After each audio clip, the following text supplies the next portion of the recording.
Selamat datang di Pojok Santai. Sebelum Anda mendengarkan audiobook ini, kami menginformasikan bahwa channel ini adalah review audio dari buku yang ada di Indonesia. Untuk membaca keseluruhan buku ini, kami menyarankan membeli buku aslinya di toko buku kesayangan Anda, baik offline maupun online. Keberadaan channel ini dimaksudkan untuk membantu Anda mendapatkan pengetahuan dari buku-buku kesayangan Anda. Jangan lupa untuk subscribe, like, dan komen. Selamat datang di Pojok Santai, channel khusus yang membahas komik dan novel dengan cara asik. Sampailah Bayu Hanggara alias pendekar Pulau Neraka berhadapan dengan Rengganis. Siapa lebih unggul? Yuk langsung saja disimak video kali ini.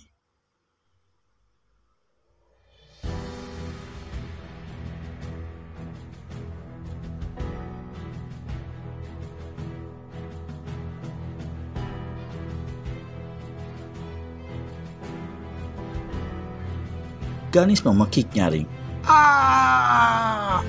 Bersamaan dengan terjengkangnya tubuh Ganis, senjata cakra itu kembali melesat pada pemiliknya. Dan dengan cepat pula Bayu mengibaskan tangan kanannya. Hiya! Secepat senjata cakra itu melesat kembali, secepat itu pula pendekar Pulau Neraka melenting sambil menghantamkan tangannya ke dada Ganang dan Gamat. Serangan pemuda berbaju kulit harimau itu demikian cepat dan sulit diikuti oleh mata biasa. Mereka tidak sempat berkelit lagi. Dua jeritan panjang terdengar saling susul. Tidak lama kemudian, Ganang dan Gamat terjerembab tak bernyawa lagi. Bayu berdiri tegak di antara tiga tubuh yang tergeletak tak bernyawa. Tatapan matanya tajam menusuk ke bola mata Rengganis yang tetap berdiri menyaksikan. Namun dari sinar mata wanita itu tersirat suatu perasaan kaget bercampur kagum. Betapa tidak, hanya 2 kali gerakan saja, 3 orang pengawal setianya roboh tanpa mampu memberi perlawanan sedikit pun. Mereka memang dalam keadaan terluka dalam akibat tidak mampu menahan serangan suara tenaga dalam melalui siulan yang dikeluarkan Bayu tadi. Tapi rasanya sulit dipercaya kalau mereka dapat ditewaskan dalam waktu yang begitu cepat. Kau benar-benar licik, Rengganis, ketus suara Bayu. Mereka pengikut setiaku, perbuatan mereka hanya untuk melindungiku, kata Rengganis dengan kalem. Dengan cara membokong, Bayu menggeleng-gelengkan kepalanya. Rengganis diam saja. Memang, dia akui perbuatan ketiga pengawal setianya adalah licik dan tidak ksatria. Tapi dia tidak mungkin menyalahkan 3 bersaudara itu. Dia tahu perbuatan itu dilakukan karena rasa tanggung jawab dan pengabdian mereka. Kejadian itu membuat mata Rengganis terbuka. Dia seperti baru menyadari arti kesetiaan dan pengabdian.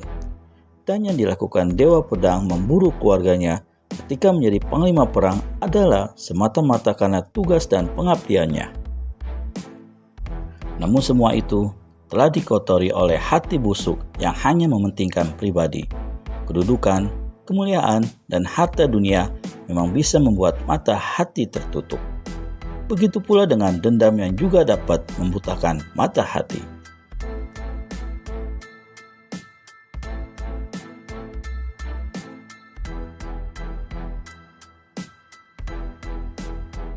Rengganis merasa dirinya baru saja terbangun dari mimpi panjang. Dia seorang wanita yang memiliki kepandaian tinggi, namun tidak pernah digunakan untuk kebaikan selama puluhan tahun. Semua yang dimilikinya hanya digunakan untuk membunuh dan memberantas orang-orang tidak bersalah. Kini semua perbuatannya harus ditanggungnya sendiri. Bahkan mereka yang hanya ikut-ikutan saja juga harus menanggung akibatnya. Kemunculan pendekar Pulau Neraka merupakan awal dari kesadaran pribadinya. Cabut senjatamu, Rengganis, bentak Bayu. Rengganis kembali mencabut senjata andalannya, berupa sepasang kipas baja putih yang telah diselipkan di balik ikat pinggangnya. Dia memang tidak punya pilihan lain, dan mau tidak mau harus bertarung melawan anak tirinya sendiri. Tadinya, aku akan melupakanmu, Rengganis, kau adalah istri ayahku juga. Tapi Bayu menggeleng-gelengkan kepalanya sambil melihat 3 mayat yang terbujur tak tentu arah di dekatnya. Aku akan lebih merasa berdosa jika kau ampuni Bayu, sahut Rengganis kalem dan tegas. Oh, tidak kusangka wanita sepertimu kenal dosa juga. Suara Bayu terdengar sinis. Cukup Bayu, aku tidak perlu ejekanmu. Ayo kita bertarung sampai mati, sentak Rengganis. Rupanya dia tidak tahan juga mendengar ejekan Bayu. Bayu menggeleng-gelengkan kepalanya dengan bibir menyunggingkan senyuman sinis.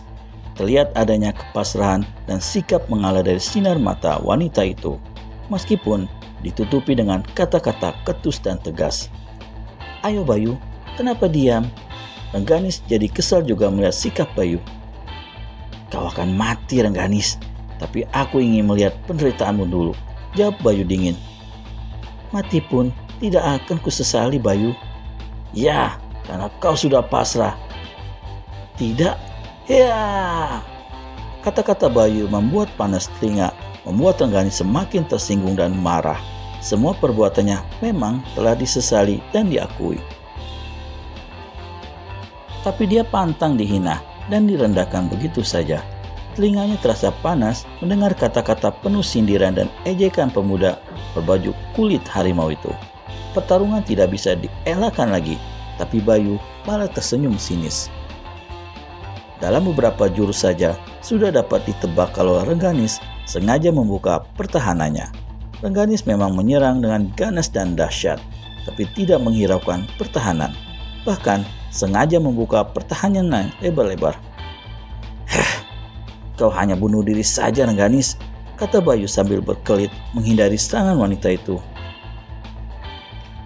Jangan banyak omong, serang aku, dengus Rengganis kesal melihat lawannya hanya menghindar saja tanpa ada keinginan untuk balas menyerang. Tidak, sebelum kau sungguh-sungguh bertarung Rengganis. Merah pada muka Rengganis, dia sungguh malu luar biasa. Ternyata lawan telah mengetahui kalau dia bertarung tidak sungguh-sungguh. Bahkan sengaja memberi peluang besar dengan membuka pertahanannya. Tidak ada yang dapat dilakukan Rengganis saat ini. Dia harus bertarung secara sungguh-sungguh.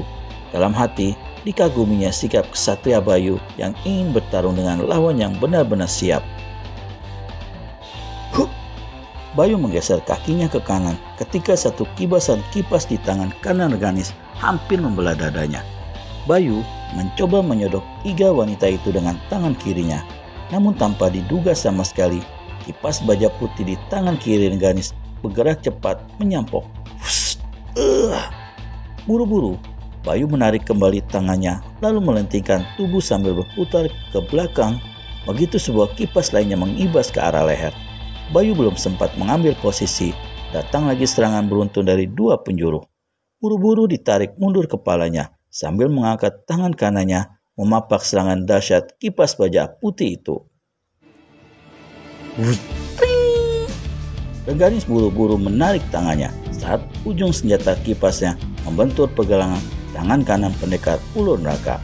Seluruh tangannya bergetar bagai tersengat ribuan lebah.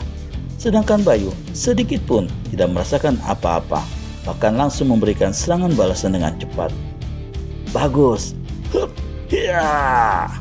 Rengganis gembira melihat lawannya sudah mulai memberikan serangan balasan. Kini pertarungan berjalan sungguh-sungguh dan dahsyat.